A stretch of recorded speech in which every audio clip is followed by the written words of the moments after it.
Welcome to the explainer. You see that massive number in the headlines when a company gets bought? Well, what if I told you that number? It's basically just a suggestion. Today, we're going to peel back the curtain and get into the nitty-gritty of how the real price of a billion-dollar deal actually gets decided. All right, so let's just get this out of the way right now. That big, flashy price you see in the news, yeah, that is almost never what the seller actually gets. Think of it as the opening bid in a really, really high-stakes poker game. We're talking adjustments that can swing the final price by tens, sometimes even hundreds of millions of dollars. So, why is that? Well, most of these big deals are structured as cash-free, debt-free. And the logic here is actually pretty straightforward. A buyer wants to buy the business itself, its ability to make money, not the cash sitting in its bank account or the loans it has to pay off. It just levels the playing field. So the buyer knows they're buying the engine, not the cash in the glove compartment or the car loan that comes with it. And this is where we get to our first major battleground. Seriously, millions of dollars are won and lost right here. And it's over a term that sounds, I know, kind of boring, but stick with me because it is so critical. We're talking about net working capital. I love this analogy. It's perfect. Think about it. You would never, ever buy a car and expect the dealership to hand you the keys with a totally empty gas tank, would you? Of course not. You expect to be able to drive it off the lot. A business is no different. A buyer expects to take over a company that can actually run on day one, without them having to immediately pump in their own cash just to keep the lights on. So that gas in the tank has a name, net working capital, and it's basically the lifeblood of the company.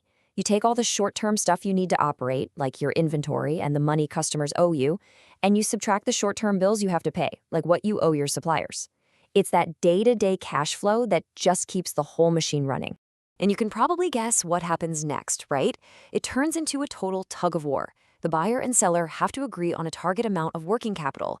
The buyer is pushing for that target to be as high as possible. They want a business that's flush with cash. The seller, on the other hand, is pulling in the complete opposite direction. They want that target as low as they can get it because any cash above that target, they get to pocket. And here's the absolute kicker. Once that target number is locked in, any difference, up or down, is a dollar-for-dollar change to the final price. So if the business is delivered with, say, $2 million less working capital than the target, boom, the purchase price gets cut by exactly $2 million. It is a direct one-for-one hit. Okay, so that's working capital. But now let's get into something even murkier. We said the deal is debt-free, meaning the seller pays off the debt. But what counts as debt? Because I promise you, it's not as simple as you think. This is where we enter the shady world of debt-like items. See, in one of these deals, debt is way more than just a loan from a bank. A smart buyer will try to stretch that definition to cover any future cash payment they might have to make. Their goal is to find any obligation, any liability, and argue, hey, this is basically a debt, and you, the seller, need to pay for it before you leave. It's all about shifting risk. So what are we talking about here? What else can possibly be considered debt? Well, you'd be surprised. We're not talking about things you'd find on a loan document. We're talking about hidden costs, future obligations that the buyer is going to try to stick the seller with. And here we have it, a real rogues gallery of potential debt-like items. A buyer might look at customer deposits and say, wait a minute, you guys collected the cash, but now I have to provide the service? That's a debt? Or what about bonuses for employees? If that bonus was earned while the seller owned the company, the buyer's going to argue the seller should be the one to pay it.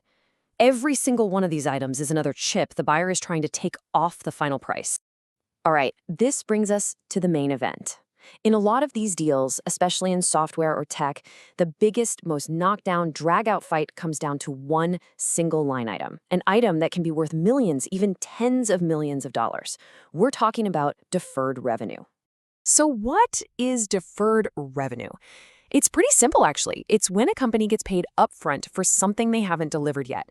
The perfect example is an annual software subscription. You pay for the whole year today, right? So the company has your cash, but they now owe you 12 months of service. And this slide just nails the central conflict. The buyer comes in hot saying, whoa, whoa, whoa, this is debt. You got paid $1 million, but I'm the one who has to do all the work and pay all the costs to service that contract. You need to leave that money here to cover it.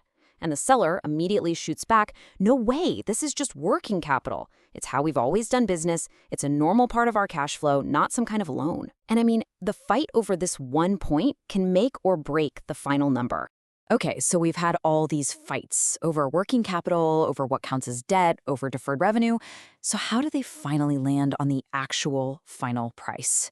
Well, it doesn't happen when they pop the champagne on closing day. Not even close. The real answer comes later, in a process called the true-up. It's exactly what it sounds like.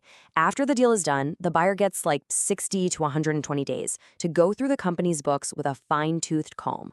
They calculate what the actual numbers were on the day the deal closed. Then, they send that calculation over to the seller. The seller gets a chance to argue or dispute it. And if they just can't agree, they bring in an independent accounting firm to act as a referee and make the final binding decision. And this right here shows you just how brutal that true-up can be. Look at this. You start with that big, sexy $45 million headline price. Okay, now subtract the bank debt. Then you slash another $5 million for all those debt-like items we talked about. You lose another $1.6 million because half the deferred revenue was treated as debt. And to top it all off, a $2 million penalty because they missed the working capital target. And just like that, the seller walks away with less than $33 million. That is a $12 million haircut, a massive difference from the number everyone read about. So what's the big takeaway here? It's that the headline price is just for show. The real deal, the real action, happens in the weeds, in the arguments over net working capital and the definition of debt. And at the end of the day, who wins and who loses comes down to how well their lawyers wrote the fine print in that sale agreement.